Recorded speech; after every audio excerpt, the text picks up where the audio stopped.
సుల్తాన్పూర్లో ప్రజా ఆశీర్వాద సభకు మైనారిటీలు పెద్ద ఎత్తున తరలి వస్తున్నారు. మరింత సమాచారం మా ఉర్దూ ఎడిటర్ కయ్యూమ్ అన్వర్ లైవ్లో అందిస్తారు. కయ్యూమ్ గారు, కేసీఆర్ రాకపై మైనారిటీల స్పందన ఎలా ఉంది?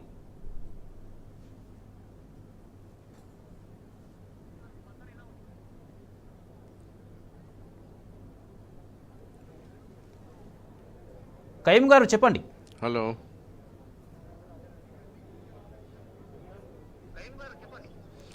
కుమార్, మాతో ఇప్పుడు మన మైనారిటీ లీడర్స్ ఉన్నారు. మన నారాయణ ఖేడ్కు సంబంధించి మన మోహిత్ ఖాన్ ఉన్నారు. మళ్ళీ జహీరాబాద్ నుంచి ఒక మన మైనారిటీ లీడర్ ఫరీద్ గారు కూడా ఉన్నారు. సో ఇక్కడ మన సుల్తాన్పూర్లో ఇప్పుడు బహిరంగ సభకి కోసం వచ్చి ఉన్నారు. వీళ్ళతో ఈ సభ గురించి మాట్లాడదాం. నమస్కారం అండి. ఇలా చాలా సంతోషం ఉంది. ఇక్కడ సుల్తాన్పురం ఊరు దగ్గర పెట్టారు ప్రోగ్రాం. ఇది 3 కాన్స్టిట్యున్సీ, జహీరాబాద్ కాన్స్టిట్యున్సీలో జహీరాబాద్, జోగిపేట్, నారాయణ ఖేడ్, మరి మెదక్, నర్సాపూర్, సంగారెడ్డి, పటంచెరు వాళ్ళు తెలియజేస్తున్నారు. లక్షలాది మంది ఇలా ప్రోగ్రాంలో ఉంటారు. కానీ చాలా సంతోషంగా ఇలా ప్రతి మనిషి ఒకటే అంటున్నారు, ఈ మోస మాటలు చెప్పి మాకు మోసం చేశారు, గవర్నమెంట్ వచ్చారు, వాళ్ళకు బుద్ధి చెప్పాలంటే మనం ఎట్టి పరిస్థితితో టీఆర్ఎస్కి ఓటు వేయాలి, మనం ఎట్టి పరిస్థితి కేసీఆర్ గారు ఎంట ఉండాలి.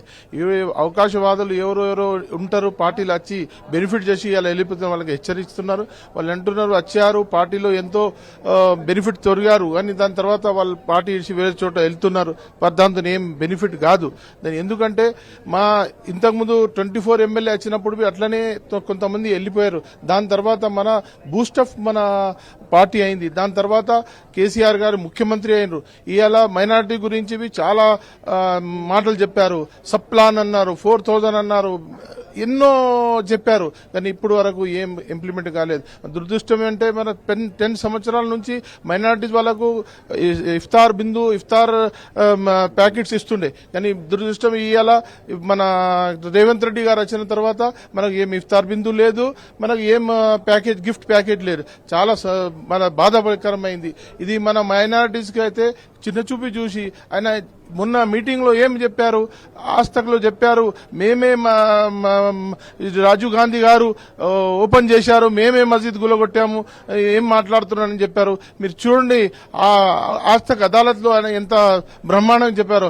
అసుంటి పార్టీకి మైనారిటీ ఎలాగా ఓటేస్తారండి? మన కేసీఆర్ గారు మన నుంచి ఎంతో పోరాటం చేసి సెక్యులర్ గా మనకు ఎన్నో మైనారిటీస్ అడగకుండా రెసిడెన్షియల్ స్కూల్స్ బెనిఫిట్స్ చాలా మట్టుగా మైనారిటీకి చేశారు. మైనారిటీకి చెప్పారు ఇది మనకు మైనారిటీకి మీకు అడిగేది లేదు, నేనే స్వయంగా ఇస్తాను. ఇది మీరు ఈ పార్టీలో మనకు ఏ అవకాశం ఉంటే మైనార్టీస్ వాళ్ళకి ఇచ్చారు. కానీ అక్కడ ఇప్పుడు వరకు మంత్రి లేరు, ఎప్పుడు అడిగేటోళ్ళు లేరు, మైనార్టీస్కి మాట్లాడేటోళ్ళు. అందువలన ఇవాళ 1 లక్ష పైన ఇవాళ సుల్తాన్పూర్లో ఇక్కడ మన కయ్యూమ్ గారు టీ న్యూస్ వాళ్ళ ఊరు పక్కకు చాలా బ్రహ్మాండంగా ఇక్కడ అరేంజ్మెంట్ అయింది. అందరు తల్లి వస్తున్నారు. చాలా సంతోషంగా ఇది చూపిస్తాము. ఈ 2 కాన్స్టిట్యున్సీ అయితే 100% వాళ్ళంటారు ఏం గెలవాలి, మేము చూపిస్తాము. మైనార్టీస్ బి కానీ ప్రతి వాళ్ళు అదే అంటున్నాం, ఇవాళ మనకు గెలపాలి అంటే ఓటు వేసి మనం కేసీఆర్ గారికి గిఫ్ట్ ఇవ్వాలి. గిఫ్ట్ ఇస్తేనే వాళ్ళకు బుద్ధి వస్తుంది, లేకపోతే మాకు చాలా ఇబ్బంది అవుతుందని చాలా మైనార్టీస్ అనుకుంటున్నాను. సో ఫరీద్ గారు, మీరు జహీరాబాద్ నుంచి మీరు వచ్చారు, ఇక్కడ ఎట్లా ఉంది పరిస్థితి జహీరాబాద్? ఈరోజు జహీరాబాద్, మెదక్ పార్లమెంట్ గురించి బహిరంగ ప్రజా ఆశీర్వాద సభ పెట్టిన సుల్తాన్పూర్లో చాలా ఇప్పుడు ఎంత ఎండ అయిన తర్వాత చాలా ఊర్ల నుంచి చాలా మంది ఇక్కడ వచ్చేస్తున్నారు. ఈ సభకి చాలా మంచి సక్సెస్ అవుతుంది. ఎందుకంటే ఈ 4 మంత్ నుంచి చూస్తున్నారు జనాలు, ఏ స్కీమ్స్ బి ఇంప్లిమెంట్ అయ్యలేదు ఇప్పుడు దాకా. దాని గురించి ఈ జనాలు చాలా కష్టంలో ఉన్నారు. వాటర్ గ్రౌండ్ లెవెల్ పోయింది, మొత్తం ప్రాబ్లం అవుతుంది. ఈ అబద్ధం మాట చెప్పేసి కొంచెం ఓట్ తేడా చేసేసి సత్యంలో వచ్చినారు. ఈ మంచి లేదు. ఈ సభకు సక్సెస్ చేసేసి పార్లమెంట్ 2 పార్లమెంట్లో భారీ మెజారిటీతో గెలిచారని నేను కోరుకుంటున్నాను. బీబీ పాటిల్ గారు ఇక్కడ నుంచి జహీరాబాద్ క్యాండిడేట్ ఉండే కదా, ఎంపీ, సిట్టింగ్ ఎంపీ, ఆయన వెళ్ళిపోయారు. మళ్ళీ ఇప్పుడు ఎలా ఉన్నాయి ఛాన్స్? బీబీ పటేల్ ఎవరు గుర్తులేదు వాళ్ళకి. ఎక్కడ బీబీ పటేల్ ఎక్కడో అన్నారే అనుకుంటారు. కానీ కేసీఆర్ గారు వాళ్ళకి తెచ్చి 2 సార్లు వాళ్ళకి అవకాశం ఇచ్చారు. అవకాశం బ్రహ్మాండ మెజారిటీతో గెలిచారు. ఏం పని చేయకుంటే చలో బీవీ పటేల్ మన పార్టీకి ఉంటారని 2 సార్లు గెలిపించాము. కానీ బీవీ పటేల్ ఇప్పుడు అవకాశంగా ఇప్పుడు కావాలని సొంత స్వార్థం కోసం బీజేపీలో వెళ్ళారు. బీజేపీ వెళ్ళారంటే వాళ్ళ స్వార్థం కోసం పోయారు. కానీ పబ్లిక్ అయితే ఏమైనా ఎంపీ ఉండి చేయలేదు. ఇప్పుడు ఏం చేస్తారని మనకు నమ్మకం లేదు. ఎన్నో పనులు ఎప్పుడన్నా నారాయణ ఖేడ్ జైరాబాద్ అయినా ఆయన ఫండ్ ₹1 అయినా పెట్టినట్టు మేము ఒక మైనార్టీ కానీ ఈద్గా కోసం ఎన్నోసార్లు అడిగాము.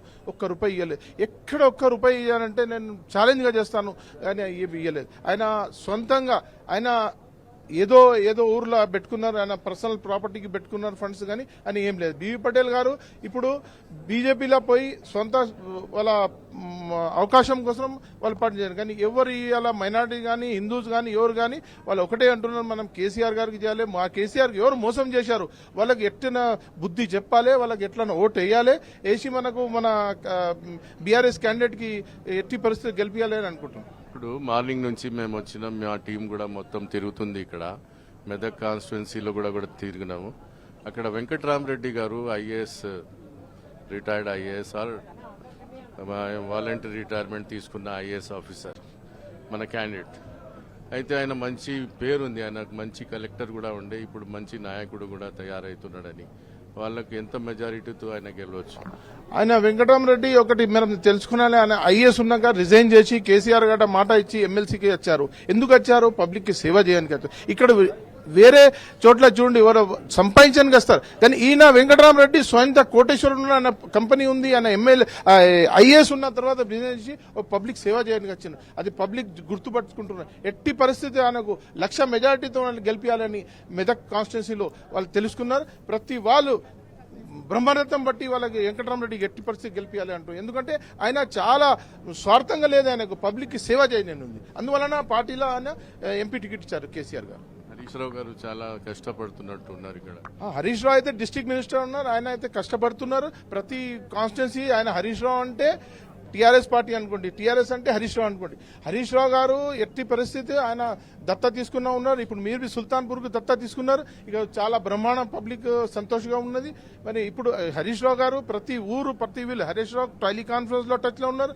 ప్రతి మనిషితోని టచ్ లో ఉన్నారు. ఇప్పుడు అవకాశం వాళ్ళు పోతా ఉంటారు, పోనీ దానికి ఏం భయపడేది లేదు. కానీ హరీష్ రావు సాబ్ ఎట్టి పరిస్థితిలో ఈ 2 కాన్స్టిట్యున్సీలో చాలా దత్తా తీసుకున్నట్లు వాళ్ళ కష్టపడి ప్రతి 100% గెలిపించాలని వాళ్ళ ప్రయత్నం చేస్తున్నారు. Okay, thank you so much. Thank you Kumar. Over to studios. Right, thank you Qayyum.